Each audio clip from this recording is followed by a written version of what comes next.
Kepada PAS, kepada PAS. Jika begitu tidak sukanya kamu, saya cadangkan PAS menubuhkan syarikat penerbangan sendiri. Bagi laluan boleh. Panggil PAS Airlines. Boleh bagi laluan sikit. Nanti.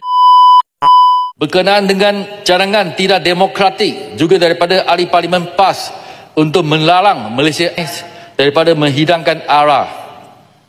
Saya ingin menegaskan bahawa hak untuk minum atau tidak minum ARA adalah hak individu orang bukan Islam.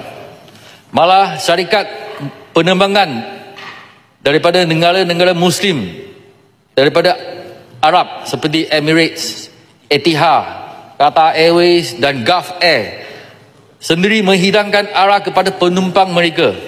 Kepada PAS, kepada PAS. Jika begitu tidak sukanya kamu, saya cadangkan PAS menubuhkan syarikat penerbangan sendiri. Bagi laluan boleh. Panggil PAS Airlines. Boleh bagi laluan sikit. Nanti. Masa ada.